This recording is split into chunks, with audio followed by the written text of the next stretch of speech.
Alors, j'écoute parfois le Rav Brand. Il est assez impayable, le Rav Brand, dans son genre. Euh, c'est un discours, je dirais, populiste. Mais ce qui m'intéresse, c'est qu'il reconnaît qu'on peut faire tout au niveau apologétique et rien au niveau critique. C'est-à-dire, du moment qu'on prend un texte et qu'on l'interprète d'une manière bizarre, c'est pas grave. Ce qu'il faut surtout, c'est ne pas refuser le texte. On a le droit de l'interpréter comme on voudra. On n'a pas le droit de le supprimer ou de le rejeter. L'approche critique, elle, est plus complexe que cela. L'approche critique, elle envisage la possibilité d'interpolation, de suppression, de censure, de rajout. Alors ça, par exemple, pour Brand, c'est absolument insupportable parce que rien ne doit être enlevé, rien ne doit être modifié. On a le droit de l'interpréter de façon complètement fantaisiste, c'est pas grave, mais il ne faut pas toucher au texte. C'est-à-dire, il ne faut pas toucher à la lettre du texte, mais on peut toucher à l'esprit du texte, ça c'est pas un problème. Moi je considère que c'est l'inverse. On peut toucher à la lettre du texte, mais pas à l'esprit du texte. C'est un débat compliqué, parce que qu'est-ce que c'est que l'esprit du texte?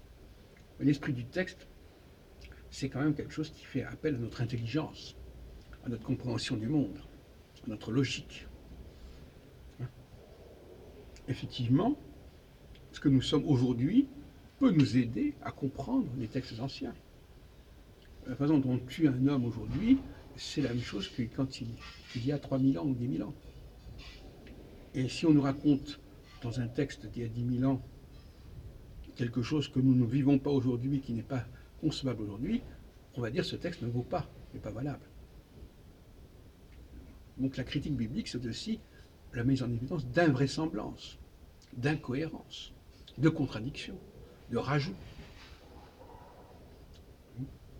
Donc il y a une guerre entre les apologètes, les défenseurs de la lettre du texte, qui se permettent toutes sortes de fantaisies au niveau de l'interprétation, et ceux qui considèrent que,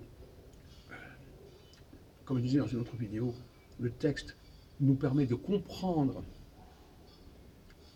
ce qui s'est passé dans le passé, mais en sachant qu'il y a beaucoup d'eau qui a coulé sous les ponts entre-temps, et qu'il faut rétablir le texte, parce qu'il y a eu des évolutions.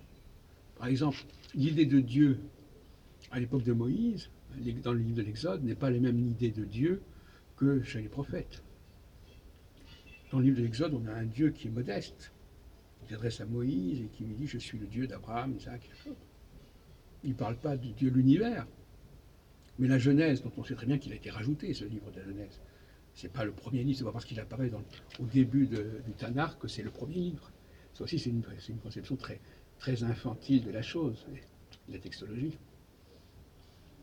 Donc ce Dieu d'Israël, il a évolué, il a grossi, il a grandi, il a eu la folie des grandeurs. Alors quel est le Dieu qu'il faut respecter? Puisqu'il y a des contradictions dans le texte, il y a des idées de Dieu qui sont différentes. Comment s'y retrouver?